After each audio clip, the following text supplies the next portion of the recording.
அன்பானவர்களே, இன்று இந்த செய்தி யாருக்கோ அல்ல, உங்களுக்காகத்தான். உங்கள் மனதில் ஒருவேளை இப்படி தோன்றியிருக்கலாம். என்னை யாரும் நினைக்கவில்லை, என்னை யாரும் மதிக்கவில்லை.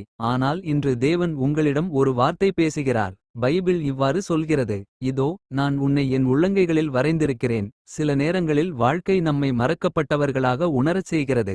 நாம் நல்லவர்களாக இருந்தாலும் நமக்கு பிரச்சினைகள் வருகிறது. நாம் நேர்மையாக நடந்தாலும் மக்கள் நம்மை புரிந்து கொள்ளாமல் போகிறார்கள்.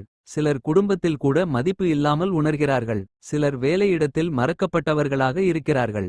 சிலர் மனதில் வலி வைத்து அமைதியாக வாழ்கிறார்கள். நீங்கள் ஒருவேளை இப்படி சிந்தித்திருக்கலாம், தேவன் என்னை மறந்துவிட்டாரா? ஆனால் தேவன் சொல்கிறார், நான் உன்னை மறக்கவில்லை. நான் உன்னை என் உள்ளங்கையில் வரைந்திருக்கிறேன். ஒரு மனிதன் ஒரு பெயரை காகிதத்தில் எழுதலாம், அது அழிந்து போகலாம். ஆனால் தேவன் என்ன சொல்கிறார்? நான் உன்னை என் உள்ளங்கையில் வரைந்திருக்கிறேன். அதன் அர்த்தம், நீ தேவனுக்கு மிகவும் முக்கியமானவன். உன் வாழ்க்கை தேவனின் கவனத்தில் இருக்கிறது. உன் கண்ணீரை அவர் பார்த்து கொண்டிருக்கிறார். அதனால் இன்று முதல் நீ இப்படி சொல்லுங்கள், தேவனே, என் வாழ்க்கையை நீ அறிந்திருக்கிறாய். நான் மறக்கப்பட்டவன் அல்ல, நான் உன் உள்ளங்கையில் எழுதப்பட்டவன். நீ இப்படி நம்பிக்கை வைத்தால் தேவன் உன் வாழ்க்கையில் புதிய கதவை திறப்பார். உன் கண்ணீரை சந்தோஷமாக மாற்றுவார். Powerful ending. அன்பானவர்களே, மக்கள் உன்னை மறந்தாலும் பரவாயில்லை. உலகம் உன்னை கவனிக்காமல் போனாலும் பரவாயில்லை.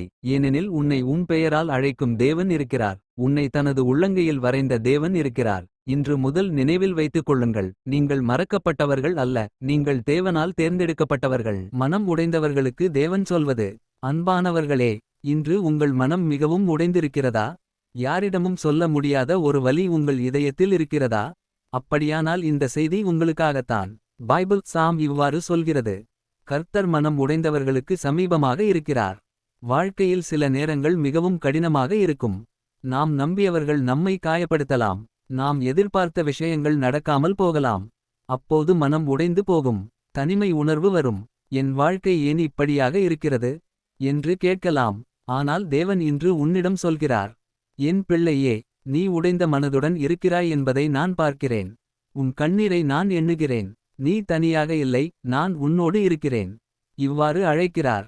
சுமைப்பட்டும் சோர்ந்தும் இருப்பவர்கள் எல்லாரும் என்னிடத்தில் வாருங்கள், நான் உங்களுக்கு இளைப்பாறுதலை கொடுப்பேன். ஃபேத், நம்பிக்கை. இன்று நீ செய்ய வேண்டியது ஒன்றே ஒன்று. உன் மனவலியை தேவனிடம் ஒப்படை.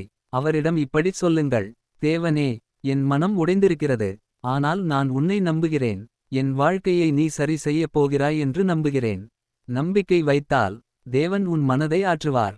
உன் கண்ணீரை சந்தோஷமாக மாற்றுவார். Powerful ending.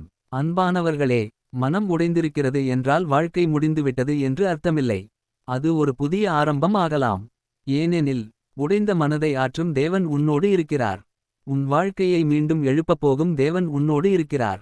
இன்று நினைவில் வைத்துக் கொள்ளுங்கள், உன் கண்ணீர் வீணாகாது. தேவன் அதை ஆசீர்வாதமாக மாற்றப் போகிறார்.